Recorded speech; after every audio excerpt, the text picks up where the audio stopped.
प्रधानमंत्री ने 2025 के स्वतंत्रता दिवस पर एक बहुत ही दिलचस्प नाम का जिक्र किया था, मिशन सुदर्शन चक्र। नाम सुनते ही सीधे भगवान कृष्ण का वो अस्त्र याद आता है। बिल्कुल, जो हर दुश्मन को खत्म कर देता था। सही बात है। तो आज हम इसी मिशन की गहराइयों में उतरेंगे, जो भारत के लिए एक एआई वाला अभेद्य रक्षक कवच बनाने का लक्ष्य रखता है। और ये समझना बहुत जरूरी है कि ये सिर्फ एक मिसाइल या एक रडार सिस्टम नहीं है। अच्छा। इसे आप एक स्मार्ट एआई वाले सुरक्षा जाल की तरह समझिए, एक नेटवर्क। एक सुरक्षा जाल। हाँ, जिसमें कई परतें हैं। इसका मकसद है भारत की जो जरूरी जगह हैं, हमारे शहर हैं, उन्हें हर तरह के हवाई हमले से बचाना। हर तरह के मतलब जैसे चीन की मिसाइलें या फिर झुंड में आते ड्रोन। एग्जैक्टली। चाहे वो बैलिस्टिक मिसाइल हो, कोई लड़ाकू विमान हो, या फिर वो झुंड वाले ड्रोन जिन्हें स्वॉर्म ड्रोन्स कहते हैं। कई परतें। तो इसको क्या हम ऐसे समझ सकते हैं जैसे किसी पुराने किले की सुरक्षा होती थी? हाँ बिल्कुल। मतलब सबसे बाहरी दीवार छोटे हमलों को रोकेगी, फिर बीच की दीवार, फिर अंदर की सबसे मजबूत दीवार। हर परत का अपना काम। आपने बिल्कुल सही पकड़ा। यही है मल्टी लेयर सुरक्षा का कॉन्सेप्ट। और इस पूरे जाल का जो दिमाग होगा वो होगा एआई, आर्टिफिशियल इंटेलिजेंस। हाँ, ये एआई बिग डेटा को प्रोसेस करेगा, हमारी तीनों सेनाओं, थल सेना, वायुसेना और नौसेना के बीच असल समय में, मतलब रियल टाइम में जानकारी शेयर करेगा, ताकि फैसला सेकंडों में लिया जा सके। बिल्कुल, फैसला सेकंडों में हो। वाह, तो ये सिर्फ एक मिसाइल सिस्टम नहीं बल्कि एक दिमाग की तरह है जो पूरे देश के रक्षा नेटवर्क को एक साथ जोड़ देगा। सही। मतलब अंतरिक्ष में हमारे सैटेलाइट से लेकर समुद्र में हमारे जहाजों तक सब एक दूसरे से कनेक्टेड रहेंगे। जी। कमाल है। लेकिन क्या हम इतनी बड़ी और जटिल तकनीक खुद बना रहे हैं? यही तो इस मिशन की सबसे खास बात है।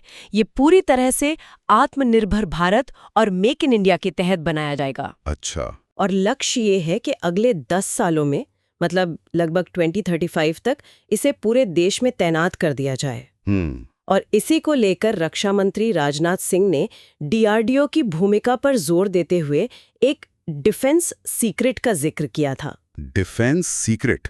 अरे ये सुनने में तो किसी गुप्त हथियार जैसा लगता है। क्या है ये सीक्रेट? नहीं, जैसा कि कई लोगों ने सोचा, ये कोई गुप्त हथियार नहीं है। तो फिर? असल में ये सीक्रेट है काम करने का एक नया तरीका। काम करने का तरीका? हाँ, ये डीआरडीओ हमारे देश की प्राइवेट कंपनियों, आईआईटीज जैसे संस्थानों और नए नए स्टार्टअप्स के बीच एक मजबूत तालमेल है।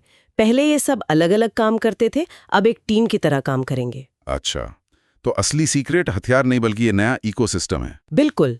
मतलब दशकों से जो हमारी सरकारी रक्षा कंपनियां अकेले सब कुछ करती थी, जिससे अक्सर देरी भी होती थी, अब वो बदलेगा। सही बात है। और रक्षा मंत्री ने ऑपरेशन सिंदूर जैसे अभ्यासों का उदाहरण भी दिया, जिसने ये दिखाया कि आज के युद्ध में एक मजबूत हवाई सुरक्षा कितनी जरूरी है। तो ये तो साफ है कि देश के अंदर तैयारी हो रही है, लेकिन इसका असली असर तो बाहर दिखेगा। जब ये सुदर्शन चक्र पूरी तरह से काम करने लगेगा तो हमारे पड़ोसियों, खासकर चीन और पाकिस्तान पर इसका क्या असर पड़ेगा? इसका सबसे बड़ा असर होगा हमारी निवारक क्षमता पर, जिसे हम डिटेरेंट कैपेसिटी कहते हैं। निवारक क्षमता यानी हमारी तैयारी इतनी जबरदस्त हो कि दुश्मन हमला करने से पहले ही डरे। एग्जैक्टली। वो ढाल जो लड़ाई शुरू होने से पहले ही उसे रोक दे। जैसे चीन को लीजिए, जिसके पास बेहद आधुनिक बैलिस्टिक मिसाइलें हैं। हाँ, और स्टेल्थ लड़ाकू विमान भी। बिल्कुल। तो ये एआई संचालित रक्षा कवच भारत को इन हमलों को न सिर्फ रोकने बल्कि बहुत तेजी और सटीकता से जवाब देने की ताकत देगा।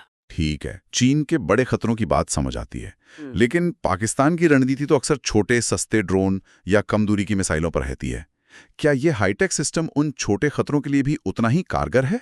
बहुत अच्छा सवाल है, और इसका जवाब सुदर्शन चक्र के उसी मल्टी लेयर्ड डिजाइन में है। अच्छा।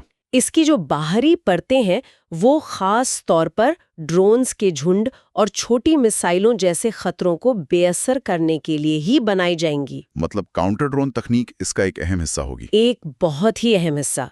और एक बात और, इस सिस्टम की क्षमता दोहरी है। दोहरी मतलब ये सिर्फ एक रक्षात्मक ढाल नहीं है।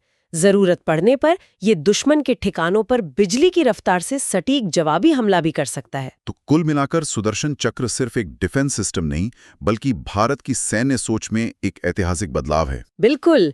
इसका लक्ष्य एक ऐसा सुरक्षा माहौल बनाना है जहां चीन या पाकिस्तान किसी भी तरह की सैन्य हिमाकत करने से पहले 100 बार सोचें। सही।